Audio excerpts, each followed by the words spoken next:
So I guess I'm gonna go down the hill and back up the dirt hill this time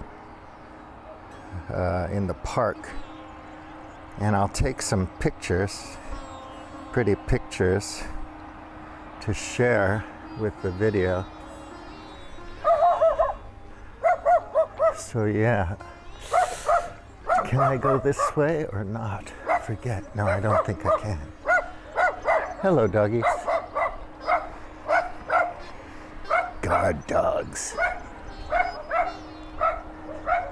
Pequena yappers. Pequena yappers. Well, the temperature went up. So yesterday it was like 9 degrees when I was riding my bike. And now it's 17, I think. So it's going to be pretty warm today. And go to Lisbon tomorrow, meeting in Lisbon. And it's going to be hot. So I have to dress comfortably for my meeting. I go to see a film production company there about a project they're helping me with. And yeah, for the film thing, you know, you have script, you have cast, stuff like that. Planning is so important. Otherwise, so many things can go wrong and things can drag on. And, you know, even if you have to delay the start of a production by a month or whatever, getting the planning right, you know, the logistics, knowing what you need at any given location, and, you know, the call sheets and storyboards or shot lists, whatever it is you use, and, you know, how many people you need to help at any given, you know, day. Trying to be efficient. Also, if you're not like hiring somebody for a week, solid week, let's say, or more on a big production, obviously, then you would need to schedule things over a period of time, because people work, have other jobs and so on. And, you know, the best, if you're doing it on a really low budget, you have to, you know, spread things over time. But if you have a better budget, you can afford to hire professional people for a block of time. You schedule it with them. You have, you know, line producer, AD, cinematographer, or, you know, camera operator, or whatever you're going to use. And continuity or data people, you know, it depends. So on a really low budget movie, you do all that yourself. So you have to plan things meticulously, so you're following checklists and you don't forget anything. And you can go slow. So in my case, on this production, I have only a few actors involved. So I can take my time. We can relax a bit more, try different things out. And I can go a bit more slowly because I don't have all these people on the clock. And I'm not trying to bang out shots and get a number of pages of script shot in a particular period of time. Usually it's a day of shooting, and go from location to location, have a nice lunch. You don't have any catering, you just go out somewhere for lunch and relax, you know. So it can be fun doing it that way, but it's also a logistical challenge and a scheduling challenge. And you really want to have like lists and lists, spreadsheet upon spreadsheet of checklists, especially if you're also helping with the photography and backing up data cards and making sure your power sources are correct and you have enough batteries, the right kind of batteries, enough SSD cards or SSD drives, depending on how, what's going on. I mean, sometimes if you're recording really high quality codecs or, ProRes or RAW recordings that are good for post-production, there's a lot of editing and special effects and color correction, whatever. You need to have really high quality, high bit rate, heavy, big files. So, and then you have to back those up. You have to have copies of them. You don't want to lose them. If you lose them, it's really terrible. But if it's something simpler, you can just use the smaller SSD cards and, record to both cards and back up and keep recording. If you have a set of 4 or 6 of those, it's usually enough for a day of shooting. And just make sure you have a laptop and you can back up onto hard drives. And anyway, there's a million checklists like that.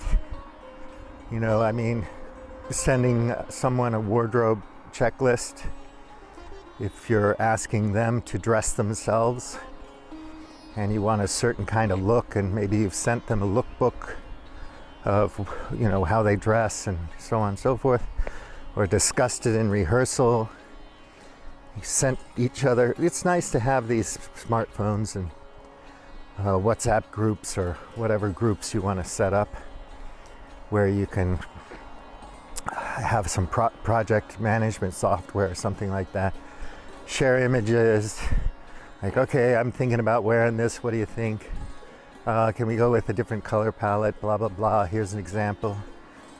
You're doing all this stuff yourself or with very little help. You got to have a ton of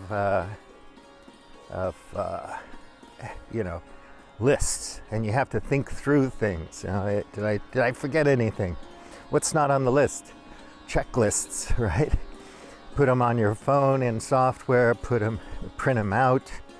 You have to cover all your bases, as it were.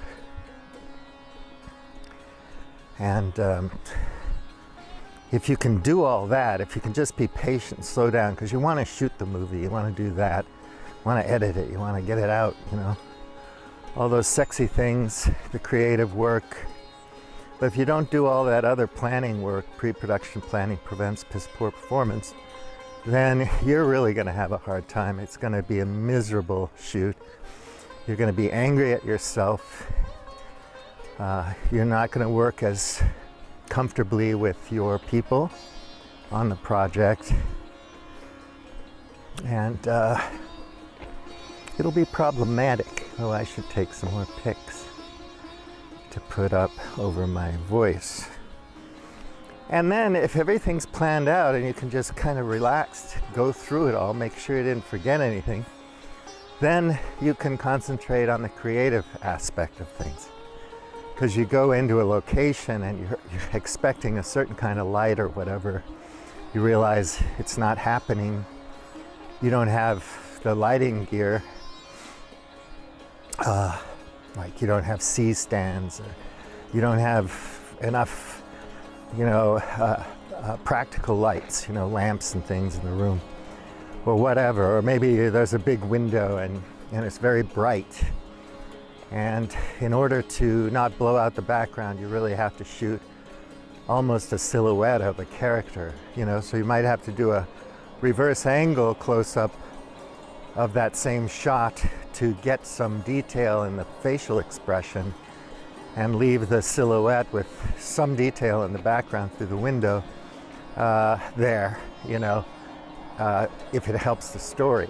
So always has to be in service of the story, obviously, whatever choices you make. But you're in a room and you're thinking, oh my God, it's not what I thought, and now I have to shift things around. Maybe I can point this light at the wall and get some reflection off of that, and so on and so forth. So even when you're on a big commercial shoot and you have a fairly, and I'm talking like commercials, shooting a commercial, not a big, huge Hollywood production. But you have a good group of people there to help. You're always improvising on set. I mean, it never works out exactly the way you are. You might see something like in the old days, we'd have a tracking shot. So you go out to the grip truck and bring in that stuff to do a tracking shot. Nowadays we have gimbals. We used to have steady cams and different things to stabilize the camera for the photographer, cinematographer.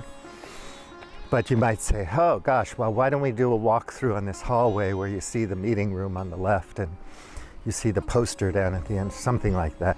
You just see it and you go, let's add that shot. And of course that takes a few minutes to take the camera off the tripod if you're using that, or handheld, and stick it in a gimbal and balance the gimbal and get that shot, and then take it off, put it back on handheld or tripod. But anyhow, you get the drift. You're always improvising. And then you're talking about talent, right? So how do you get them pumped up and excited and focused?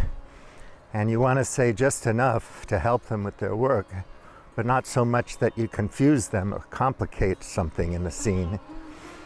And I think it's always good to see what they come up with anyway, and see if that's really great, if you can use it or not. And that's a nice little road going down there. Take a pic of that. Take a reverse angle pic of this road. So there's all kinds of things to keep in mind and pay attention to. And yeah, when you get to the creative thing with the actors, that can be exciting. But then once you get a good take in a scene, you have to move on to the next one. You got to keep moving on. The faster you can move on, it's good, but a good actor will be able to maintain his or her concentration and be ready for when the next setup is there. But if you're shooting independently and it's very fluid, and it's like, okay, let's get this, let's get that,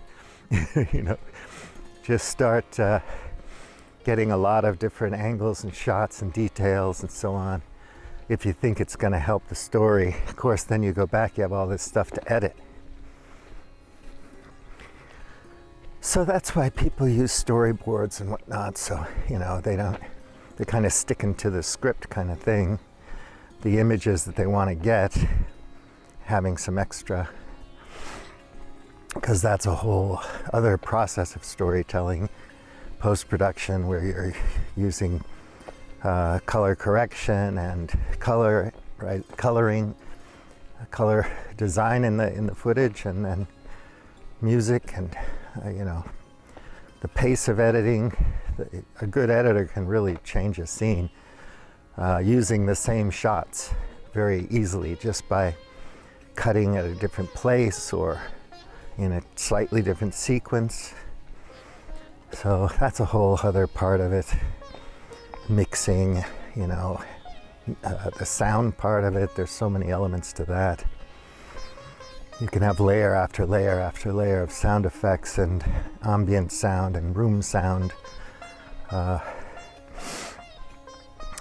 music and whatever. And of course, actors, miking actors. So I always like to have a bunch of different mics going. So if you have to do ADR, if you have to dub the actor afterwards because you missed some lines or something, at least you have a lot of different angles on the sound that you can mix in to make it sound natural. Sometimes, you might want to stay in the same room with the same sound quality and have the actors do the whole scene just off camera, just for the mic.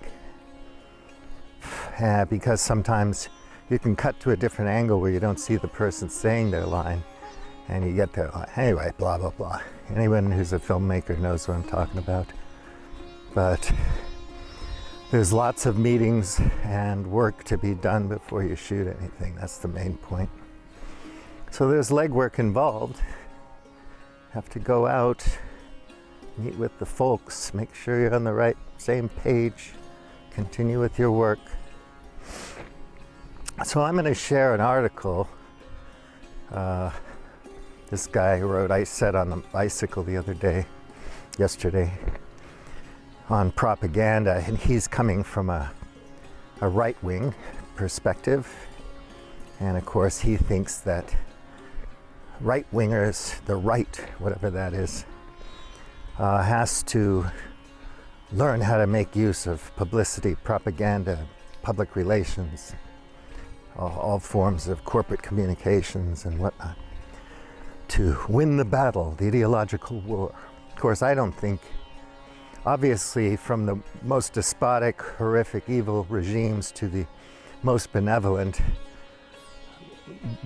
they will use propaganda, all of these tools of communication and persuasion and education and so on, to influence the masses, the market, and so on. And it is a business ecosystem at its base. But I don't know if it really shifts ideological opinion, how much more it shifts it than other types of coercion through violence or through draconian law, rules, so on and so forth. Social norms, of course, things like that. You know, things are taboo. Don't say a four-letter word, don't use the N-word, whatever becomes fashionable in a given period of time in a culture. But, you know, people tend to have these debates about, you know, rational. Is God rational? I don't know. I guess so. But are you a rationalist? Are you an empiricist? You know, do you use critical thinking skills? Are you logical? Do you use Bayesian reasoning? On and on and on. There's all these, you know, bullshit detector kit and tool set for critical thinking that I constantly talk about. And the point is that you have to use all of them. And not necessarily in the service of some dogmatic ideology that you've stumbled upon, but in the service of yourself and your understanding of yourself in the context of your world and your culture, your needs and wants, your purpose, and interrogate yourself and your sources and understand what everyone's trying to get. Because maybe they're just trying to get your attention so they can make money. Or maybe they're really trying to help you understand how dire a certain pandemic could be if we don't do anything. If we just sit on our hands and let it burn itself out. Or, you know, the danger of certain existential threats that we tend to ignore. They're not as salient or as exciting, or they're not profit centers. You know, how are you going to make money with a different currency system, or let's say a monetary system that takes natural capital and ecological capital into account? You know, and who's going to buy into that? Because on an ecological front, in terms of ecosystems and habitats and the web of nature, the whole web of life on Earth, this is all interconnected stuff, interdependent systems, and complex systems at that. Then you add human imagined systems, faith onto it, you glob that onto it, and there's orders of magnitude of complexity in terms of culture and thinking and philosophy and all the other kind of lizard brain stuff and all the various neurological and biological things. That's why that Nate Hagens thing is interesting. I'm going to talk about that in a video, but I'm going to do this propaganda thing first. I'm going to compare that to a left side who's talking about industrialization. I mentioned that yesterday writing. And the need for materials and energy to fuel industrialization, and how that sparks war and vicious, brutal, violent competition among nation states and other groups of people. So there's also an article about criticism, the state of criticism. Do you take it personally if somebody criticizes a band that you like? I've honestly said to somebody that I didn't think, I didn't like Taylor Swift, and they got snappy, a little bit defensive, like, well, she's a brilliant artist and she's a good songwriter and she's hardworking and she's successful and billions of people buy her stuff. And I said, I agree with you. She is. She's hardworking and she's talented and she's a musician and she's a songwriter. But her work doesn't appeal to me. It's very formulaic and very commercial and does nothing for me. So I would listen to some street band in Mali and I'd get more excited about that. Or some gypsy singing and playing guitar near the fire in the countryside in Spain and shed a tear. Or just my old fallback, geezerly 60s and 70s and early 80s music, when I was young. That was the best music. Joni Mitchell, the Rolling Stones, David Bowie, Talking Heads, whatever. Led Zeppelin. There's so many. Basically, Roxy Music, the whole thing. But then as I got older, I had less time to hang out and listen to music, and I got less and less attached to the new trends. I still try to keep, if I hear something new that I like it. But it's not my thing like it was when I was young. So anyway, can you criticize things? Can people handle critique? Or have they identified with what they identify with so personally that any kind of critique of what they're interested in is a personal attack? It's triggering, it's painful, it's violence. And sometimes these definitions of what's violent can be broadened too much to the point of being meaningless. Like, you can talk about systemic racism, but you have to put it in a context, a place and a time and a situation, and you have to examine all the angles of it and really parse what's systemic about it and what's just bullshit, I think most people with a certain level of education and experience with different kinds of people would prefer a colorblind universe. But the fact is, white people have had privileges for a long time, hundreds and hundreds of years. And the white colonial project, European project, was a huge thing, and transformative. It changed the world, it changed the surface of the earth. Even in terms of plants and animals, flora and fauna. The settlers, the colonialists come in, everybody dies of measles or smallpox or whatever it was. They're gone. The llamas disappear. The jaguars come back with the things they hunt. The forest comes back. It reforests. Of course, the gold and silver goes away. The people die. Whatever. So you emphasize things like, there weren't horses running around. The Lakota didn't ride horses, or the Plains Indians, before there were Europeans on the continent. And there weren't any potatoes in Europe before Europeans. All these things relate to the age of discovery and colonialization, the whole empire projects, New India, Dutch East Indies and British East Indies and whatever. All these different groups that existed and institutions that were developed and formed that existed to take advantage of resources and to convert those resources into mega wealth. And even kingdoms, kings, sovereigns would get involved with regulating and deciding that, if you smuggle this particular kind of wood, the Portuguese king, and you get caught, you're executed. And of course, things have changed. You might think it's progress, or maybe you don't want women to vote anymore. That was a bad idea. And you shouldn't have equal rights amendment. Women shouldn't be working anyway. They should be in the home, or, ban abortions, whatever you think.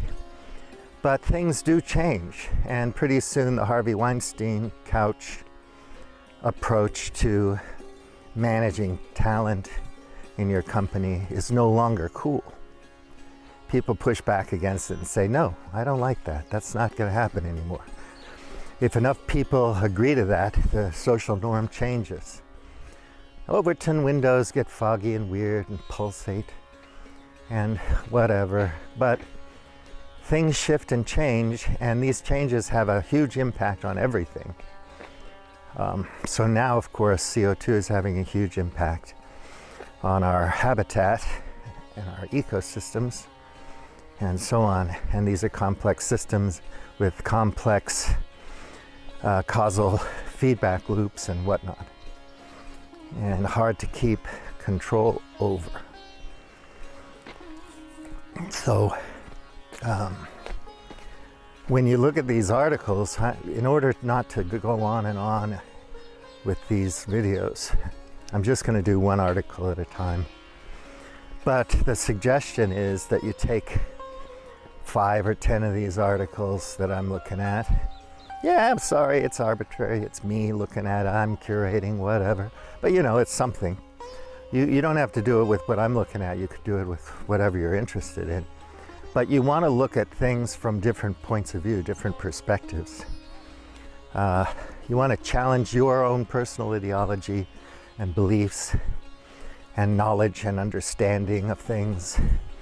And you want to give other people's perspective a fair hearing and really make an effort to understand and analyze what they're talking about, where they're coming from. There's a lot of dog whistles and coded language and so on, memes and whatnot, that I don't understand.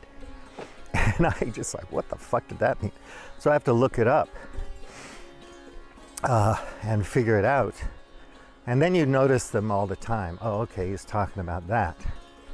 But still, I'm curious, like for certain people from the left or right, whether you label yourself New Right or NRX or communist or whatever. What do you mean by that? What is that? How does it look in a particular social system, social, political, economic system? In a particular cultural context? With Vietnamese characteristics or Nigerian characteristics or South African characteristics or Indian characteristics. And what's the purpose of it? Who's it for? And why will the people be better off and flourish more and be safer and more secure under your system? How would you persuade them that it's better? And really persuade them, And then you do need data and science and rationality and empiricism and Bayesian reasoning and all these different tools of communication, whether it's publicity, PR, propaganda, to help people veer over towards you and pay attention to what you're doing and say, maybe that's something I should explore. And you have to take into account the limitations that people have socioeconomically, educationally, and so on, so that you know who you're communicating with and you understand their needs may differ from other constituencies that you're interested in communicating with. Yeah, they divide them all up into niches, various different demographics and whatnot, and try to target. But at the end of the day, a lot of times, you're spinning and you're using language and communication to say something slightly different to different constituencies, so that when you put them all together, it benefits a certain group. You have to identify what group that is. Who benefits? Cui bono? And it may not be the people, you know. And democracies can seem democratic, but they're just performative. It's like LARPing democracy. Well, LARPing a fantasy of what a democratic system might be. You know, go and vote for something. But at the end of the day, nothing you want happens, because it was never about what you wanted or your people or your constituency. It was always about the business angle, the profit centers. And those are the people who have the money and the resources and the teams to persuade and to get your vote, and then they go off and they serve their real constituency. And it's not always as simple as this, but you know, corporate interests, profit centers, and everybody wins because everybody makes money. So it's win, win, win, win, win. If you're in that ecosystem, you're putting food on the table.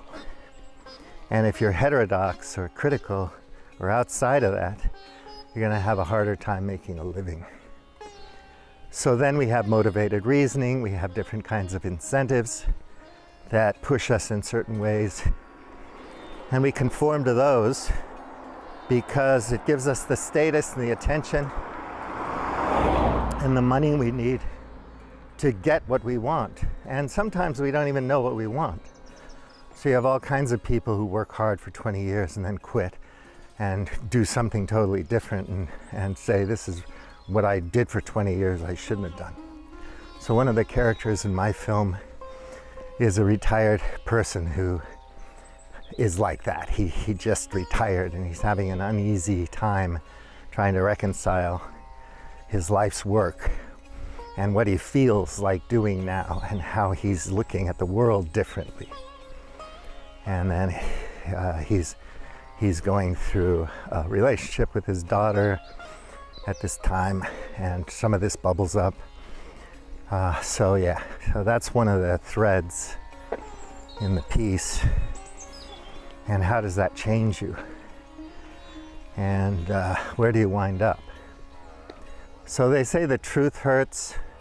Yeah, honesty is a double-edged sword. So, we can be in the game theoretic dominance culture. We can be in a more flat or networked cooperation or partnership culture. Whether you can debate whether you can be a real man in either one of those cultures, and then you have to discuss what real man means, and you're getting into culture, social norms, belief systems, religions, on and on, moral constructs, moral systems, ethical systems. There's never just one thing like, well, if we use the tools of science, we'll come up to a moral landscape that agrees with Sam Harris type of guys. And the other ones just aren't scientific. Everyone always says that. So the other side is using propaganda, but we don't. We just tell the truth. Come on, give me a freaking break. That's not how it is. Wow, the sun is strong today. We all use those things. And we all have my side bias, which means we all think that our side is right. And we want to be on our side because that's our community. That's where we fit in. And that really affects our behavior and our values. It's so complicated. So I just did a survey for a group where they were positing a technology that helps the monetary system account for ecology, ecosystems, natural capital and whatnot, Well, if you make a technology that fits in this particular, for lack of a better word, economic and financial and monetary paradigm, it doesn't really matter what the technology is. The bells and whistles don't matter because it serves that system, that belief system, those core values. So you're just designing a cool tool to do the same thing. Like, oh, I've got ChatGPT, now I can write a paragraph about, elephant feet. Yeah, you could have written a paragraph about elephant feet before you had ChatGPT. It was not that freaking hard. You just have to, do the research in a different way. And in some ways, if you want to get some bullet points just to kind of start your brain up, you can use a large language model. It's quite helpful. But then if you want to compose something in your own voice about a unique perspective on something that you're thinking about, you're not going to just use ChatGPT. You already have established a voice, unless you're a kid. And, AIs can recognize your voice and imitate your voice even. But I digress. The AI thing is madness. I mean, we're going to literally become not human, not Homo sapien anymore. I mean, the IDF is outsourcing AI to target enemy combatants, and it has a whole formula for how much collateral damage is okay. So the guys in that building kill everyone in the building, you get the guy, it's a win-win. And then these targeting systems are totally independent. They have no human feedback or agency behind them. And in some cases, they're sending 2,000-pound bombs.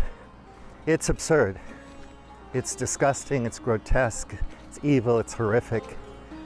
But somehow we're willing to do that.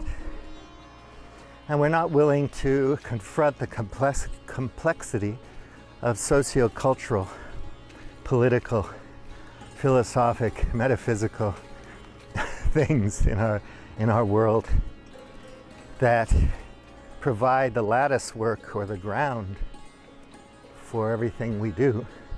But I would say the basic skeletal structure or the goo that holds everything is just financial incentives and profits first. At the moment it is anyway.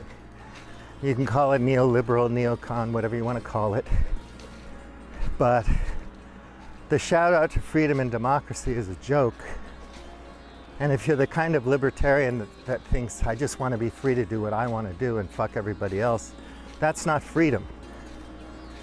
Freedom exists within constraints. You play baseball or softball, different rules, different requirements, different skill sets.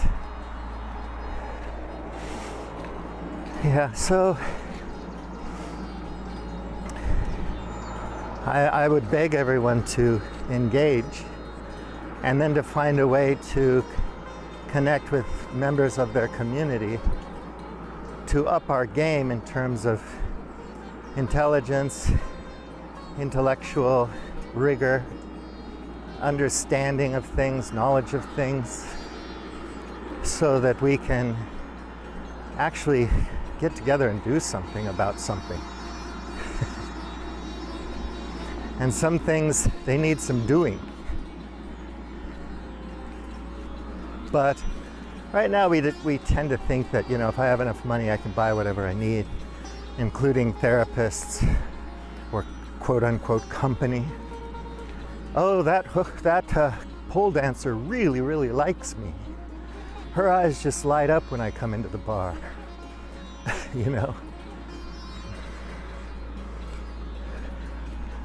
But having a relationship where there's skin in the game, so to speak, or where you have obligations, like my Japanese friend used to say, What's life about?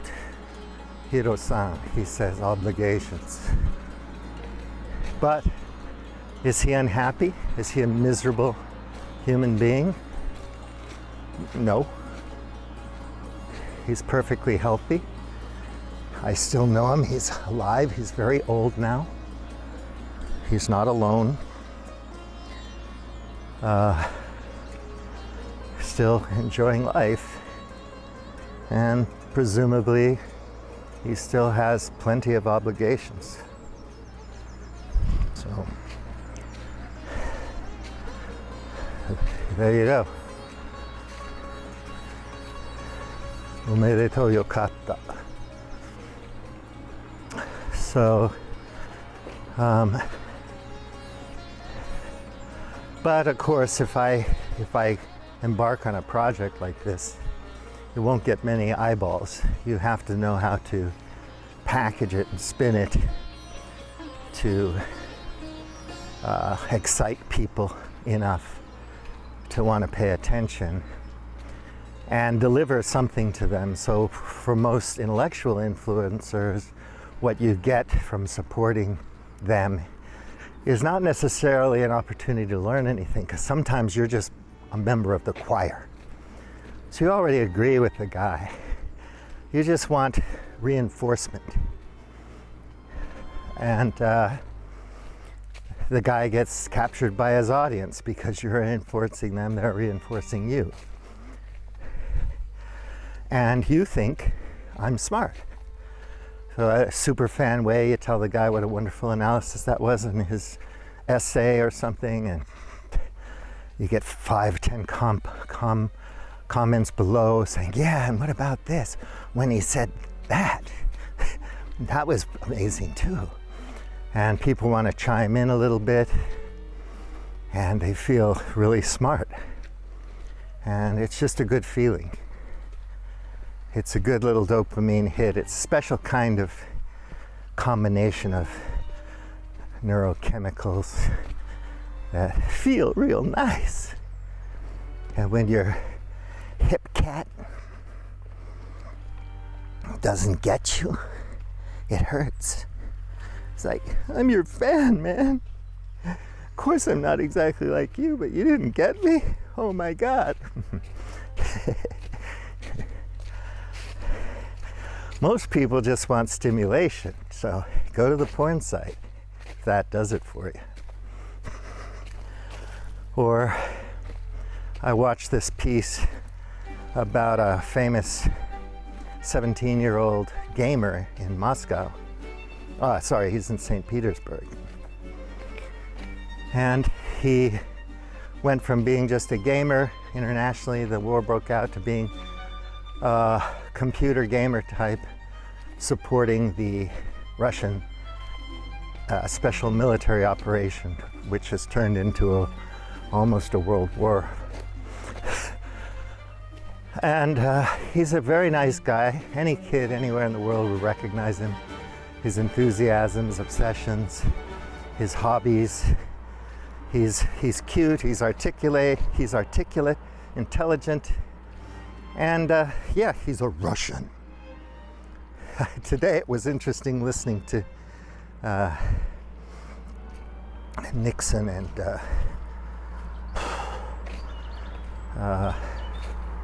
who was it? Anyway, his point was that when the media talks about these problems, they talk about the leader in the country. Yeah.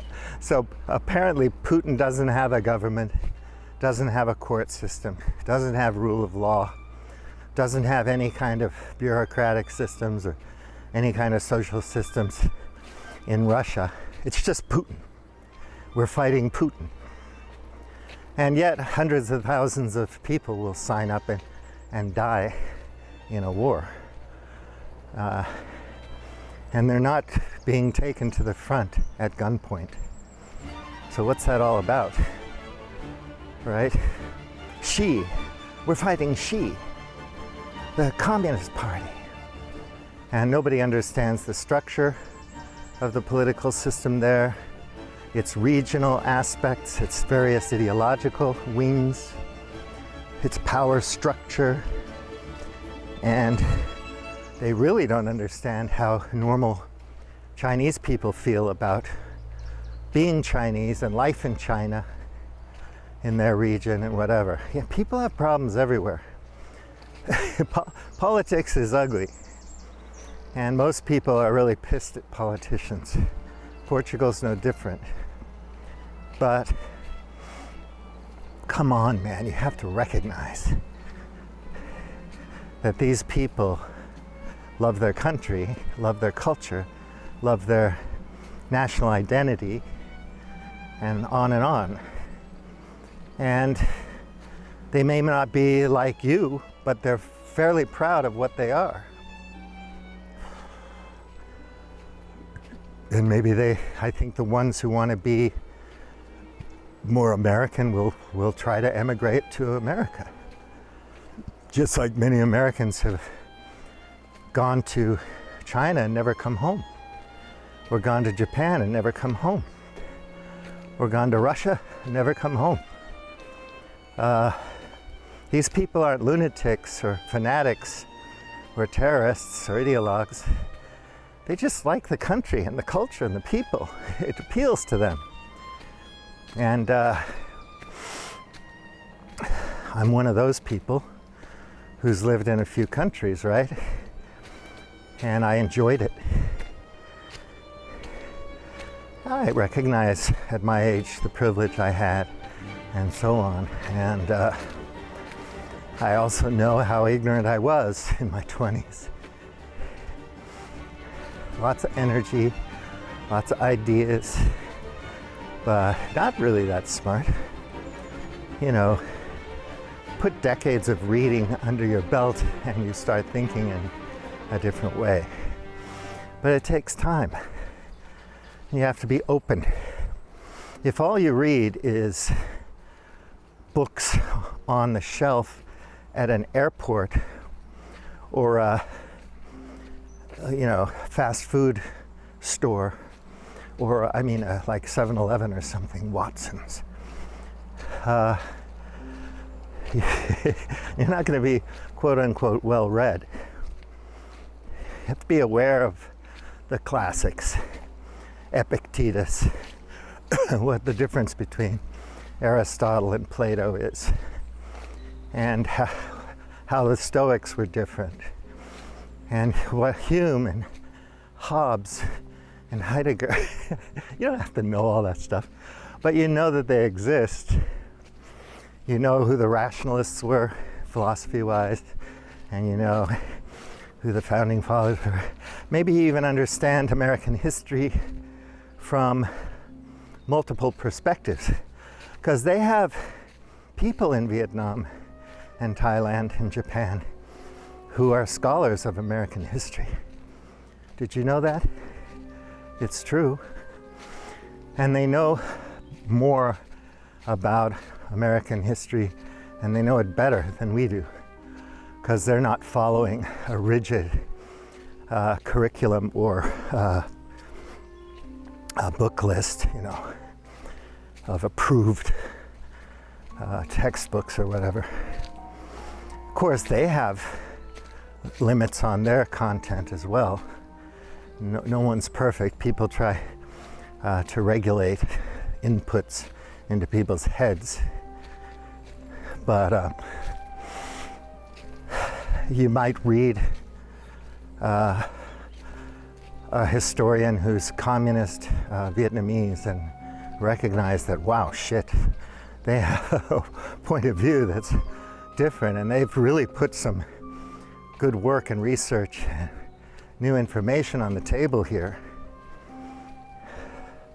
Some lady just wrote a book about how Mark and Paul were probably slaves at some point, just from analyzing texts, their text and other texts, going back to the period, the language.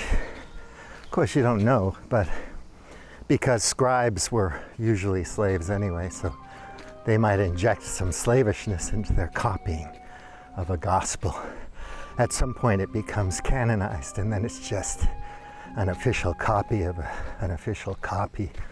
You know what I mean? So, but it's interesting. And she said, well, you know, I have to use my imagination. And she said, all historians use their imagination. They come up with narratives and anecdotes that fill in places in the story. Like, well, why was it so disjointed, this treatise? Well, he left the room and a wind came through the door and shuffled up all his papers. And he just got it, you know, out of kilter. And then had to pick it up, hand it off to some scribe to make a copy. And lo and behold, it was disjointed, out of order. It looks out of order to scholars. Well, that's a story. It's made up, it's imagined. But it may be informative. It may add value, especially in areas where there isn't that much evidence or it lacks a lot of text. You know, you can look at every book Winston Churchill wrote and you can find where he's coming from a biased personal narrative and where it conforms to a more rigorous historicity, you know, academic treatment of the events from multiple angles.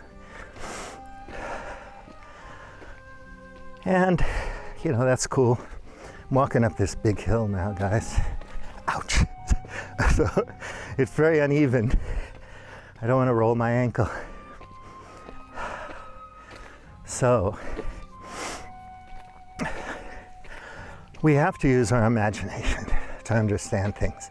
There are always gaps in our knowledge and understanding. And until we fill in those gaps with the best information and the best data that we can properly analyze and understand, you know, we're going to fill in the gaps with stories. But most of us, the vast majority of us, are not concerned with evidence or facts. We're more than willing to believe the lies. So I read this funny piece about the GOP, the grand old party, the Republican Party in the United States, reaction to the cosmological event known as the eclipse that happened a couple days ago. And oh my God, all the nonsense they said about it. You know, it's a warning from God and all this kind of stuff. But magical thinking and lies, like the Israeli government, the IDF, just lie constantly, and nobody seems to give a fuck. I'm not anti-Israel per se. I'm not anti-Semitic. I'm not pro-Palestinian. I'm not an Arabist. But, you know, folks, the lies are there, uncovered day in and day out, and people just don't seem to care. And they parrot them on the media.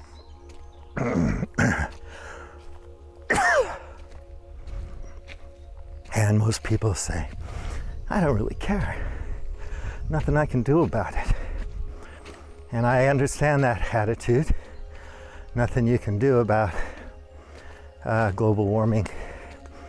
And you certainly can't imagine living in a world where there wasn't this much cheap available energy, easily transportable and so on, dense, that you could use so that you can use as an individual the caloric energy of 12 elephants in a day,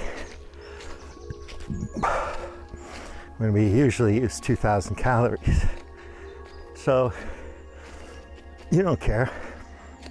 You're thinking maglev or nanotechnology or computers, AIs, fusion, fourth generation fission power is going to solve all the problems. But I ride an electric bicycle. The most expensive component in my bicycle is the battery. It's 1,700 euro. So that runs out, I buy a new battery. I could have bought a new bicycle for 1,700 euro, a conventional one. But anyway, that battery has a lifespan. How do you recycle any of it, the minerals in it? Where do you get the minerals to make the new battery?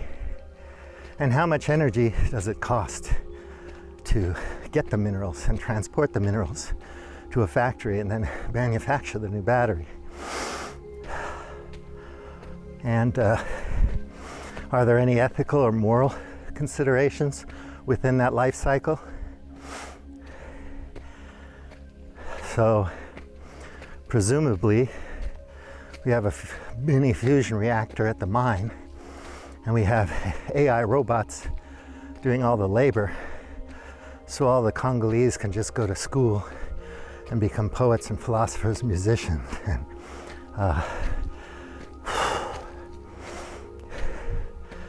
and we just keep mining and getting a little low on lithium or whatever on Earth. Just go get it off the moon or off of Mars. Well, maybe given enough precautionary principled time, we'd be able to do something like that if we did it carefully and sustainably. But we'd still have to give up quite a bit to get there.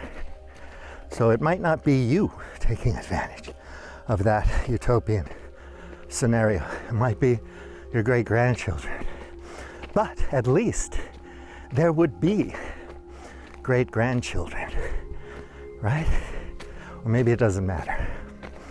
Your legacy is dying rich, and making sure all your motherfucking friends know it. I don't know. Whatever floats your boat, your ego. So, we're in this conundrum. Most of us don't know we're in the conundrum, and those of us who do are just at a loss as to how to get, 100 million views of somebody talking about the Earth's biological and material metabolism. And then factoring that knowledge and awareness into sustainable political, socio-economic, and cultural systems that can help people flourish. Wow, didn't take enough pictures. I'm gonna have to mine some old ones for you. But I think I've said enough, so thank you for listening to me huff and puff. It is true that I was going up a steep hill. It is true that I missed some exercise during the rainy period, but I'm not that bad off. Okay, thanks again, folks. William T. out.